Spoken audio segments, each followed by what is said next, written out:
So you had no experience welding up until you went and took that first class? None. When I saw an ironworker hanging upside down from a steel structure, I said, yeah, that's what I want to do. I think all ironworkers are a little cut from the same cloth. A lot of us like to say, you don't find ironwork finds you. I don't think we've interviewed anybody that's gone through the Women Who Weld program in all these years. Yeah, for them providing that opportunity, I mean, I was like, oh, I do have a shot to do this. Just haven't looked back ever since. Welcome to the Still Building America podcast with your co-host Josh Welton and Darla Welton. Americans haven't forgotten how to work with our hands. There's a dynamic generation of young fabricators, blacksmiths, machinists, welders, hot rod builders, metal workers, manufacturing entrepreneurs, and artists who are still building America. Step into the future of manufacturing at FabTech, North America's largest event for metal forming, fabricating, welding, and finishing. Get hands-on with cutting-edge technology, connect with industry trailblazers, and find solutions that drive innovation and efficiency. From the shop floor to the C-suite, FabTech brings the entire manufacturing world together. Learn more and register today at fabtechexpo.com. And now, back to the episode. Well, hello, everyone. Welcome to the Still Building America podcast. And we are coming to you from our welding shop today. This is the first one we've actually recorded in the welding shop, which is sweet. Air. So you might hear a bit of the fan noise or neighborhood sounds like cars driving by, loud bass music, or an ice cream truck, or even a train because we're so close to the tracks. But it's the city. You got to roll with it. Love it. Gritty. That's right, the gritty city. And the third voice that you hear today is our guest, Kyle Tripp, who is an iron worker here in Detroit. And really cool, I connected with her because Women Who Weld, who we love and follow on social media, had reposted some of your photos, and I was like, wait, I know this job site. It's literally around the block from us. I got to reach out to this person. Like, what? I have to, find out who you are. We can walk out our back door and look at it. Yeah.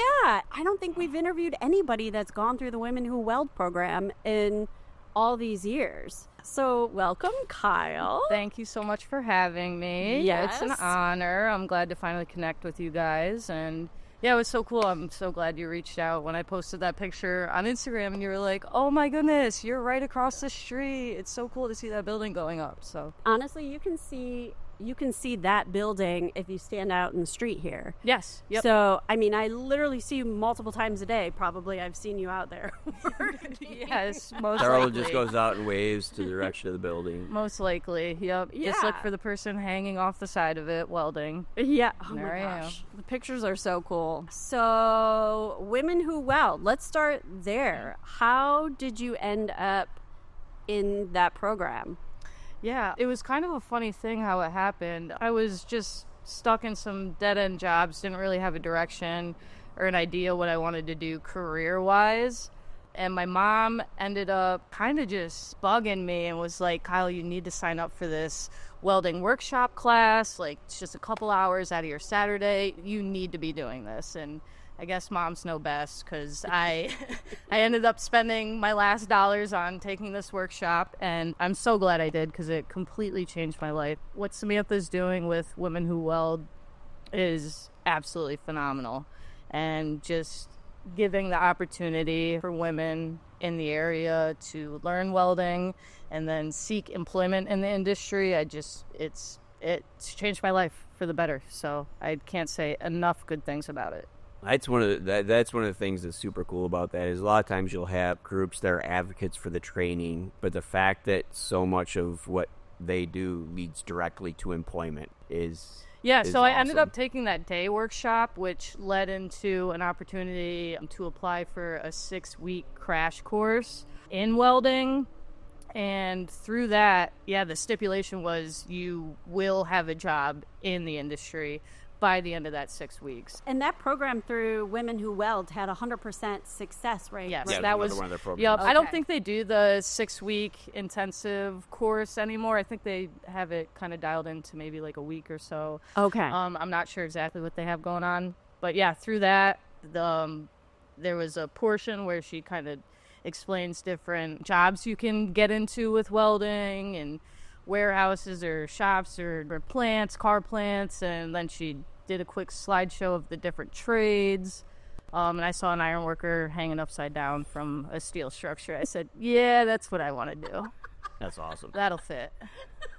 And yeah, that was the whole deal. I had to apply for the apprenticeship, and within a month, that's what I was doing. So you had no experience welding up until you went and took that first class? None. What was it None like at all. the first time you struck an arc?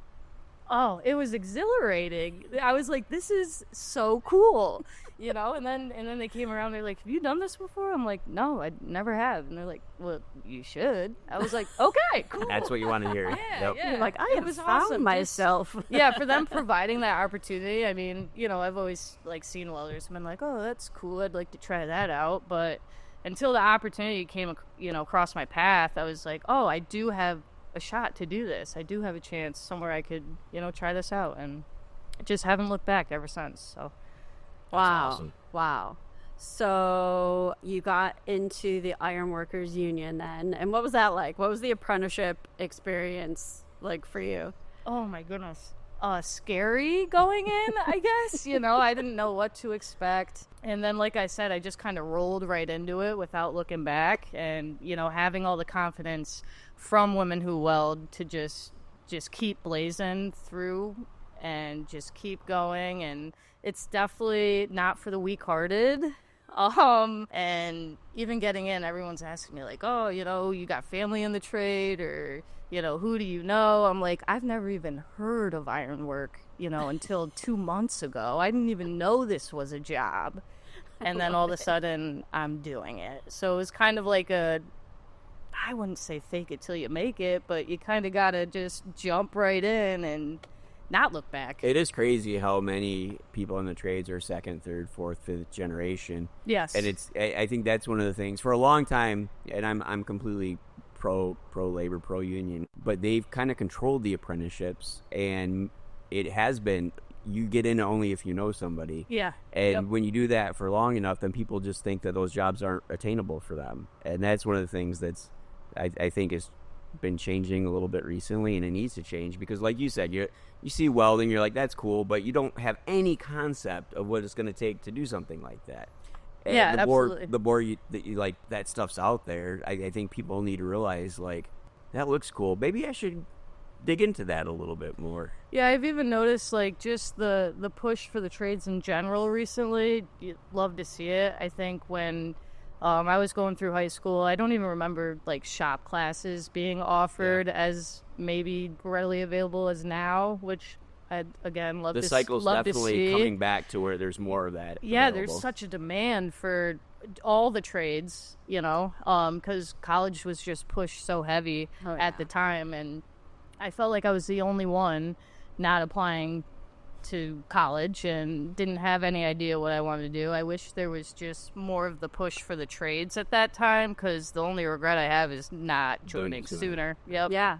Or just the opportunity to learn about it, right? Correct. Like, Yeah. It needs to exactly. be talked about. Yeah. It I is hadn't even, like I said, I hadn't even ever heard of ironwork, you know, before that point. You hear about electricians and plumbers, and same thing. It's always like a family ran business, or, you know, you got the unions, which I learned about a lot more when I moved to this state. Yep. So glad to see such a strong union presence here. Love to see that. My hope is that this podcast would be a good resource for teachers and students to understand more about different career paths in the trades. So I want to give a good overview of what the job is like. I mean, where do we start on that? Right? Like, what's a day? What's a day in the life? Well, you're starting early, usually by, you know, your tools in hand by 7 a.m. typically, and you're geared up and you're ready to work whatever the job's calling for. So you could be just working, you know, your regular 40 hours. Like I said, everything changes per job.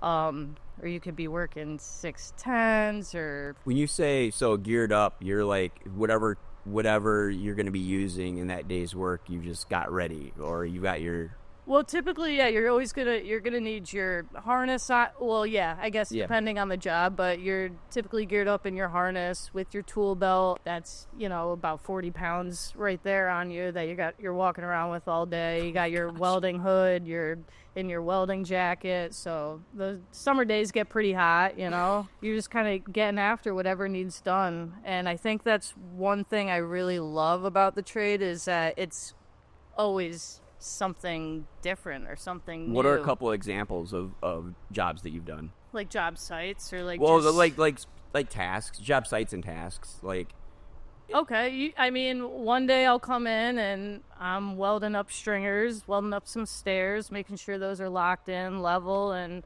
welded up, good to go. You could be on the handrail. That's got to be like real detailed, nice, finished type of work. Could be welding in columns, big moments. So like structural stuff that needs to be x-rayed or inspected and checked off, which is kind of wild. All of a sudden I'm up there and I'm like, oh man, like I'm responsible for keeping this building together. Exactly. Holy cow, That's it's like pretty wild. weighty responsibility. Yeah. I know what you mean. Like you're sometimes. doing, welds for whatever, and then you're like, all right, and then you jump on something that's super important. You're welding. You're like, wait a second. Yeah, Like, so you could be jumping this from is something hypercritical. Yeah, something that, doesn't matter, just needs to be connected essentially, to something that's like finished work, everyone's gonna see it, needs to be like super checked off on, inspected, x-rayed, the whole nine, and it's all different all throughout the day. It's just whatever needs to be done. What is the most challenging job that you've had to do? What a good question. I think there's so many different challenges that you face every single day that you just have to maintain your mind, your mental throughout the whole thing, because it gets so physical. You're dealing with real dangerous stuff sometimes. The heights are insane, so you gotta try to like not think about it, I suppose. I've definitely been in some sketchy situations, and we're talking just, a couple 100 feet in the air. You got to build your own scaffolding to make sure you can fully weld around this column that you need welded. And it gets a little sketchy. And then, you're building your own scaffolding, and then all of a sudden you're hanging off the side of a building, and you're like, oh man, you got to trust your own work. And That's wild. and you just... And Somebody there's else so does many- it. You're just like, Yeah. they know what they're doing. They're fine. Yep. There's so many different factors that go into it, and you just have to stay focused, keep your mind on the task at hand. Otherwise, all these things can easily catch up to you and psych you out, or just get to you at the end of the day. Oh my gosh, I'd have vertigo the entire time. I'd be the worst iron worker ever. You would be. And then you're trying to do a good job, right? Like lay a good Right. weld, but you're hanging on with one hand, and you're out of position, or you're hanging upside down, or you're doing whatever it takes to get it done. And it takes a lot, I guess. Is there a lot of adrenaline junkies who are like, I'd say iron workers? Yeah, that's definitely a requirement. I think all ironworkers are a little cut from the same cloth. A lot of us like to say, you don't find ironwork finds you. So I think you gotta... Yep. I feel like that totally tracks. Yeah, definitely a different breed. Met a lot of characters. Hmm.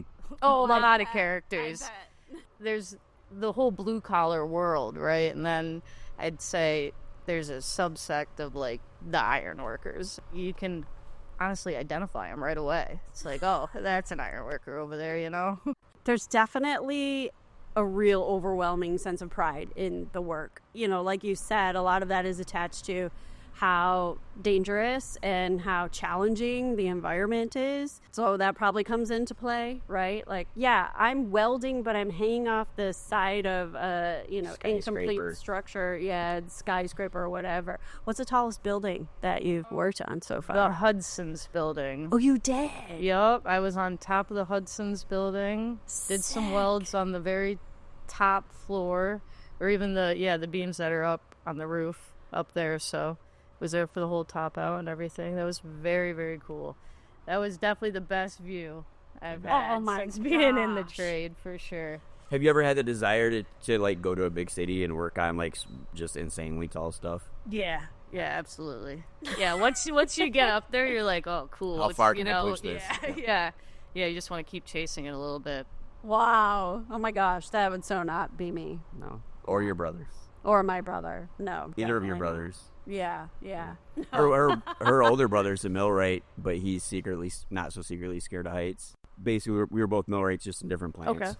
And so you go up in a genie boom, you go up 100 feet in the air, and when you're inside of a building, it's one thing. When you're outside and there's nothing around you, it's a whole different experience. And we had to cut down a tree at one of his houses, and he's up there, and we're like, Chris, you got to go up higher to get that branch. And he's like, it won't go any higher. We're like, Chris, it's got to go up higher. He's like, the machine won't, like, it'll go higher. No, it won't. Finally, he's like, oh, I'm not going to go higher. Yeah. Like, come on, dog. Me and my dad went I up. think what he said was, for me, it doesn't go any higher. That was his last. So his dad was the millwright instructor, and that's how I got into the trades. And the first thing he asked me is like, "Are you scared of heights?" And I'm like, "I have a healthy appreciation of what's going to happen when I fall, but I'm not scared of heights, you know." Yeah. So, I'm pretty sure like humans are born with like two fears. One's like loud noises, the other is heights. Like, Yeah. everyone survival has it. instincts. Yeah. And then I don't love heights either, but it was just as simple as like, oh, there's a job to do. And I'm not going to be the one that's like, oh, I don't want to go out there, you know? Like Exactly. Having that healthy fear, you're not going to be flippant about anything. You're not going to take anything for granted. Yeah, like it's not being a daredevil it's for hard being to the sake get of a daredevil. complacent up there because you always gotta, you gotta be very aware of where you're at, Situational awareness. exactly what's going on, and you have to be dialed in. Right on. Yeah. So I know you mentioned you listened to the last episode of the podcast with John Ditkoff, and cool. and you're like, oh, it's so cool. I can't believe I have to follow this guy. But I'm like, wait a minute. He's just like going way down below, and you're like way Yeah, I up was in gonna the say, what did he sky. say his deepest was Come like on. 193 feet, and then whatever the Hudson building is up there, you got like opposite extremes. Yeah, Yes. yeah. It was 600-700. 600 something. Yeah. Yeah, I wrote that's this you gotta down look it before up, I right? came Gotta look here. it up. I mean, you've got John B. 685. Yeah, 685. Yeah. That's But awesome. I'll sign off on being in a lift, though. There is something that's a little different about when you're not in control. Yes, of 100%. the heights, you know.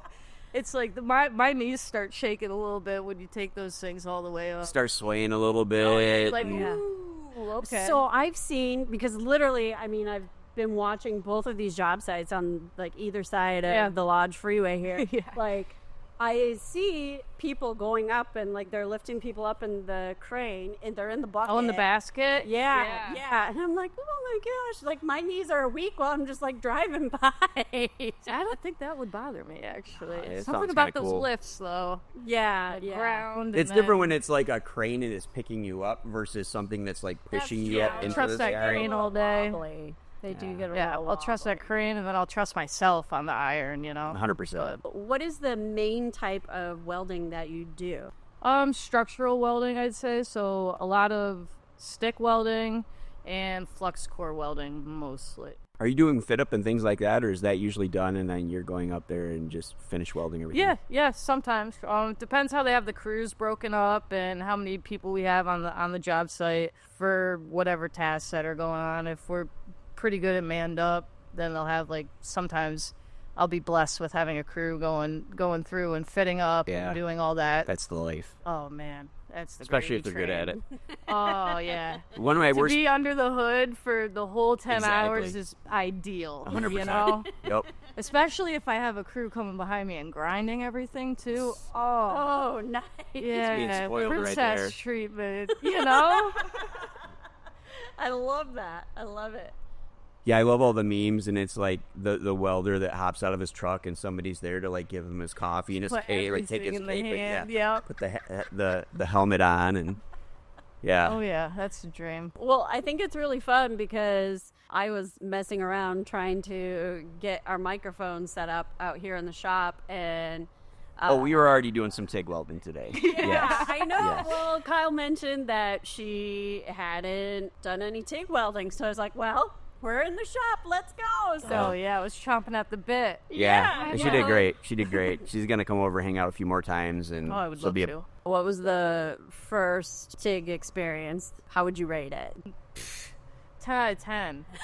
I'm invested. I want more, you know? Exactly. I just want to keep doing it until it's First one's till free. It looks nice. Yeah. Then you get hooked. Yeah. I got her into it. One day we were out here, and I'm like, she wanted to try it, so I get her set up, and I'm cleaning up the shop. So I was like 4 hours in. I'm like, I'm going inside and watching TV. And she's like, I'm staying out here and doing this. Play I'm with like, this, all right, yeah. cool. Have fun.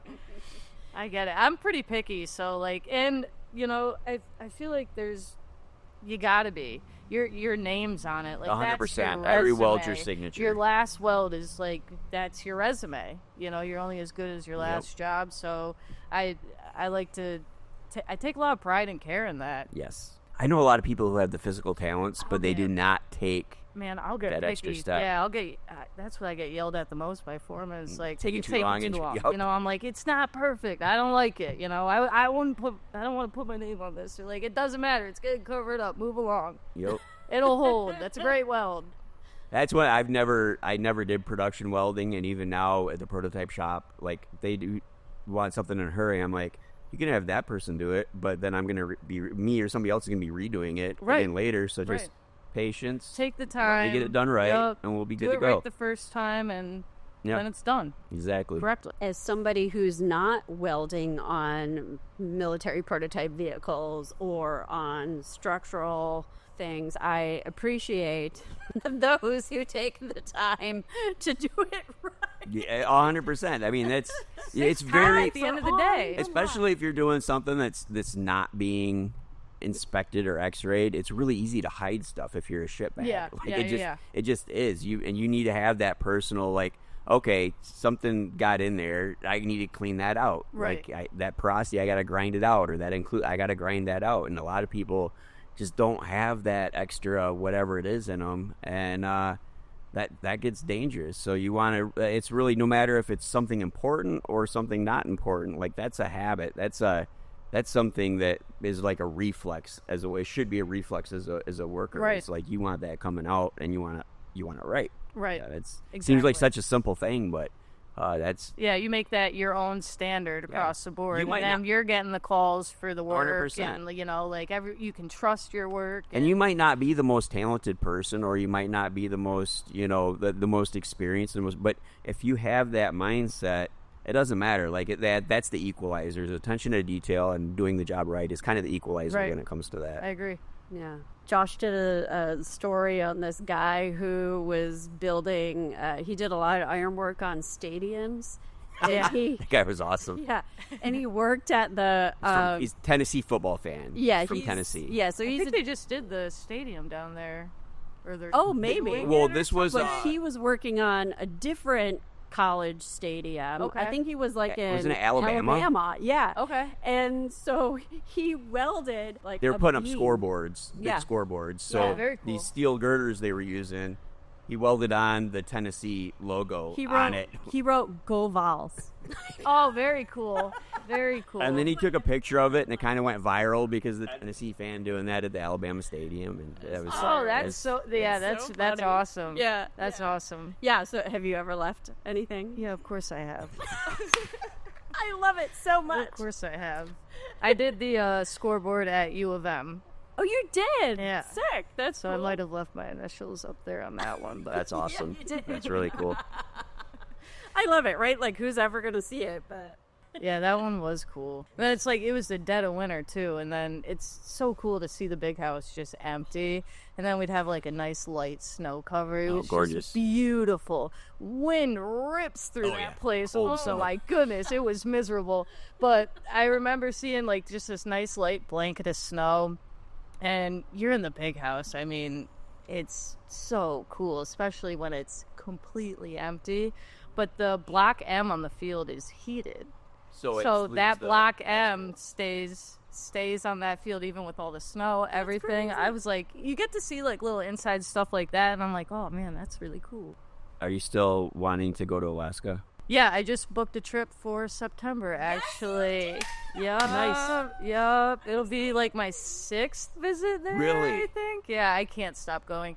I just have I have a buddy from high school that's stationed out there, so it's kind of easier for me. Anchorage. Okay. But I've been everywhere you can reach by car, with the exception of Fairbanks. I love it there. It's so vast and beautiful. I got out there for 3 weeks while he was there. I was there for all of his time. A little in log December. cabin, like right in Delta Junction. It was awesome. Beautiful. It was so She woke up one gorgeous. morning and saw a moose and started screaming like it was the most exciting thing that's ever happened to I was her. crying. No, I flat out just cried because I was easily, so yeah. thrilled. Yep. I can't get enough of it. Do you still think you'd want to go out there to work? Yeah, absolutely. That's still on my mind. They're totally not building skyscrapers in Alaska. No, so what does an ironworker do in Alaska? I actually visited their local out there. I was like, hey, I'd love to come out here and work. Is that even an option? Like, what's it looking like out here? And they're like, we'd love to have you, just immediately. I was like, oh, okay, cool. Do you have any felonies? No? Well, Like, then we really need you. We can put you on base. There's some obscenely huge number of bases in Alaska. Yeah. There's Probably just military any installation. because, Yeah. if I had a clean record, then they can just... They could just send you I've wherever. got a clearance to go wherever, yeah. So the opportunities are there. The rule is if Alaska ever comes up in conversation, we've got to talk about it for at least a few minutes. But let's go back to Detroit a moment. And what was it that brought you to Detroit? When did you move here? Because you're originally from Connecticut. I would have been 2013, so about a year after high school. Wasn't really doing anything. Yeah, half my family's out here. Always spent summers out here. Loved it. So Oh, nice. my mom was moving back here. I followed her and been here ever since. I love the grittiness. I love The creative energy I of don't the know, city was Detroit. amazing. There's such a camaraderie 100%. of the people. It's just Community is like a real thing. it is here. It is, and it feels more of a home than my home. So I love it here. I love that. What is the first Detroit project that you worked on then? That would be the new jail and courthouse. Yep, I spent like 2.5 years there, I believe. Oh, wow. Yep, welded up most of those cells in there. So you can say you're not a felon, but you've got some experience in jail cells. Oh, but I don't know how to get out of that But jail. I've been on the If inside. they ever put me in it, that's for sure. A prison break. Don't even have to have all the codes tattooed on you. You just know.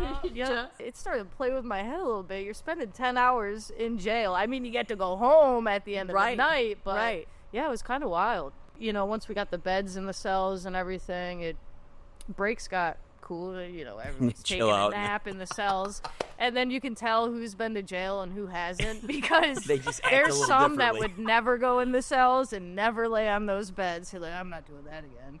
Like, okay, fair. I get it. Fair enough. Totally fair. Enough said. Absolutely. Were the beds welded to the walls? Yep. Everything's welded. Wow.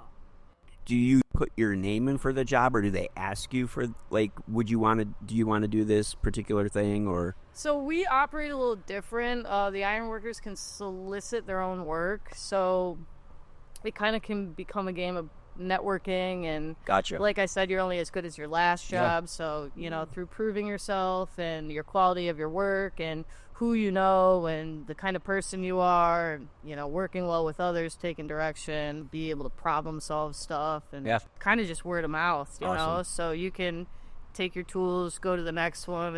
If you want more hours, found a job with more hours, you can go to that one. You can call up if you like the job site. Oh, I want to get on the bridge. Like, let me make some calls and get Right on. up there. So it's almost like a free for all. That's cool. Yeah, I really like that Like aspect. each job kind of puts together their own team, and Yeah, so you just you figure out how to make it work for yourself, which everyone's going to be different. there's a lot of freedom in that. Yeah. Being single, I've done some traveling. Spent like close to a year in Kentucky. We did a big battery plant down there for Ford. Yeah. Spent some time in Ohio. Just kind of a little bit all over the place. A lot of different things too. I like to stay versatile. Yeah. You know. gain experience, or you want to gain experience in. And, Yeah, exactly. And be marketable, right. so not just have. I love the welding. That's definitely what I prefer to be doing all day long. But yeah, to get your hands on all the other stuff too, it only helps you understand everything, how it's all coming together. And then I'll be like welding something on the next job and be like, oh, let's not do too much here because I know what goes over it now. And like this could get in the way, or, you know how to fab stuff up for the next trade coming in or whatever piece goes next. Exactly. It's really cool to learn like the full circle process of it.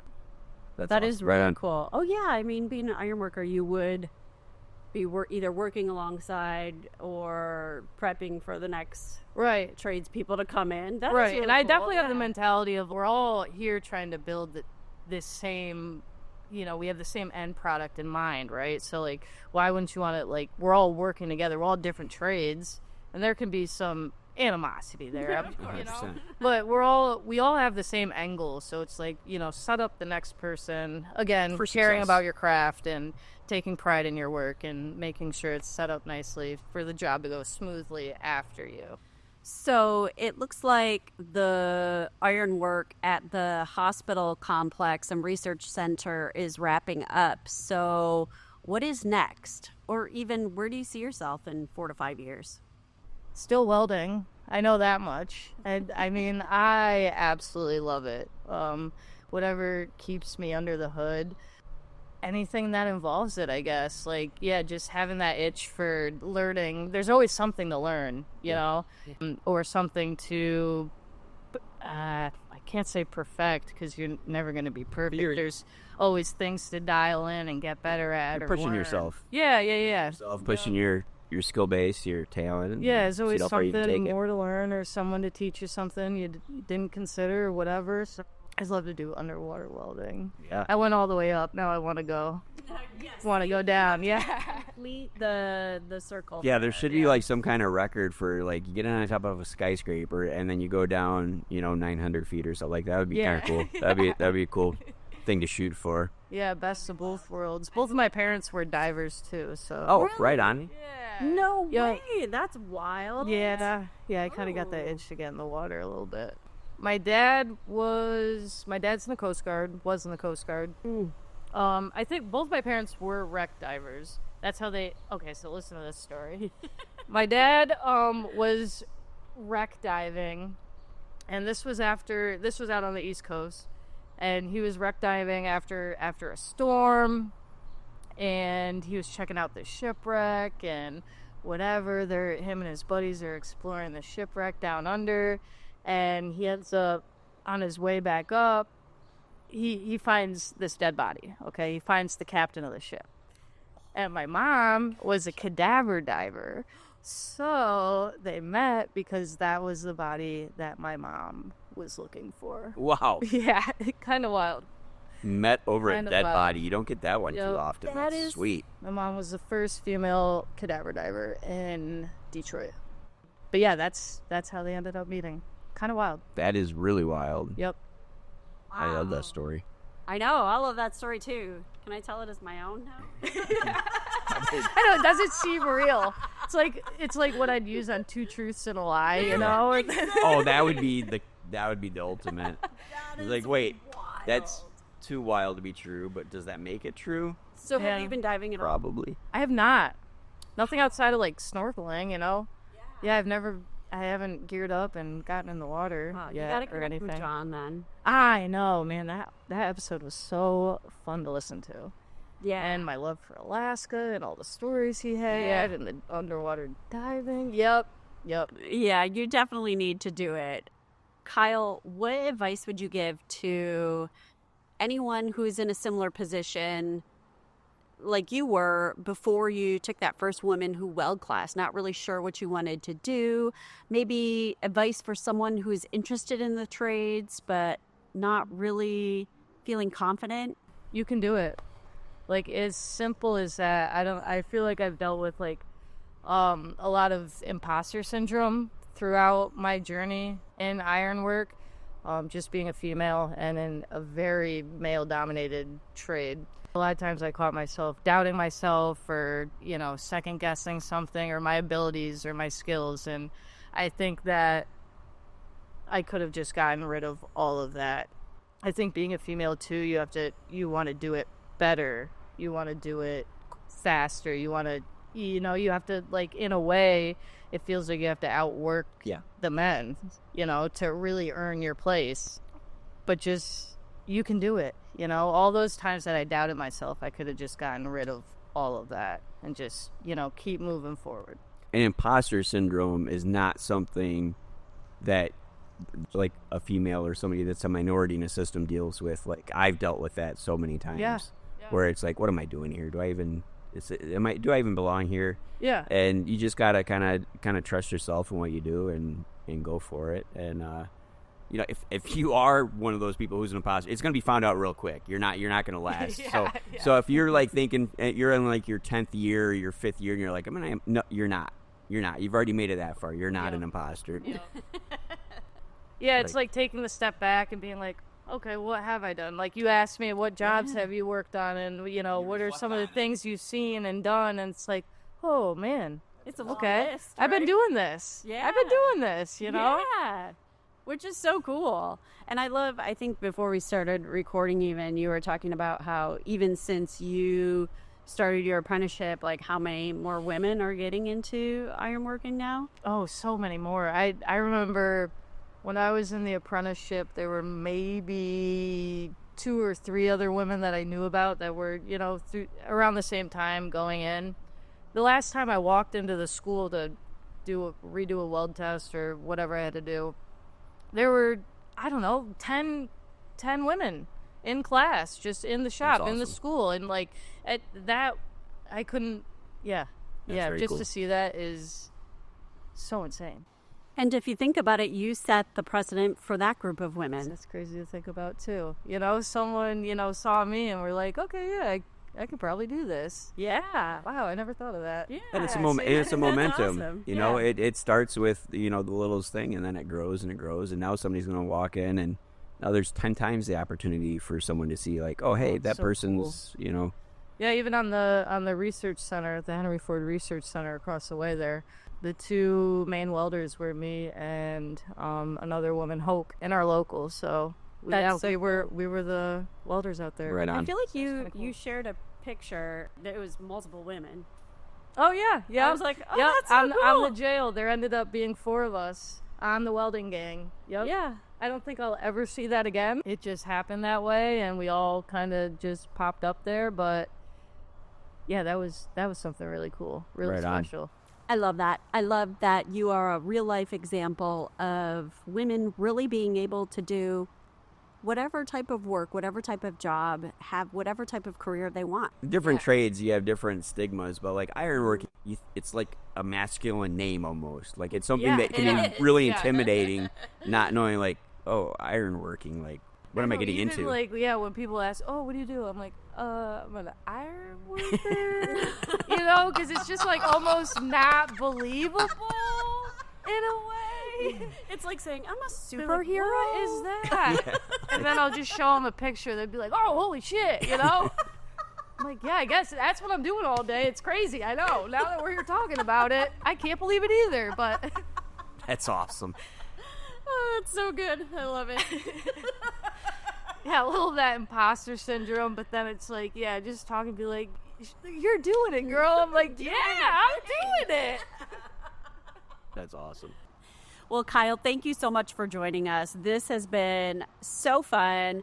Loved getting the opportunity to learn more about your journey as an iron worker, all the way from starting at Women Who Weld, not really knowing what you were going to do with welding, and then discovering ironworking, and now literally standing at the top of the world on skyscrapers. We know this conversation is going to inspire someone to consider ironworking as a career. Thanks again for having me.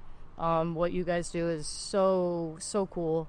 Love to get the word out and just advocate for the trades and joining the trades and welding, of course. I love it all. And yeah, Absolutely. I love hanging out with you guys. So thanks for having me. 100%. So thanks again to Kyle Tripp for hanging out with us in our shop. It was so great getting to know her a little bit more. If you would like to follow Kyle on social media, check out Kyle Tripp on Instagram, KYL3TRIPP. All of her absolutely incredible photos up on top of skyscrapers, even some videos. It's all there. You got to check it out. And as always, thank you for listening to the Still Building America podcast. Still Building America is a production of Fabricators and Manufacturers Association and part of the FMA Podcast Network. The podcast is hosted and created by Darla and Josh Welton. Episodes are produced and edited by Garrett Slager and Darla Welton. Additional production support by Dan Davis, Andy Flando, Dana Weicker, Mike Owens, Billy Culpa, Elizabeth Gavin, and me, Sarah Spring. Thank you for listening.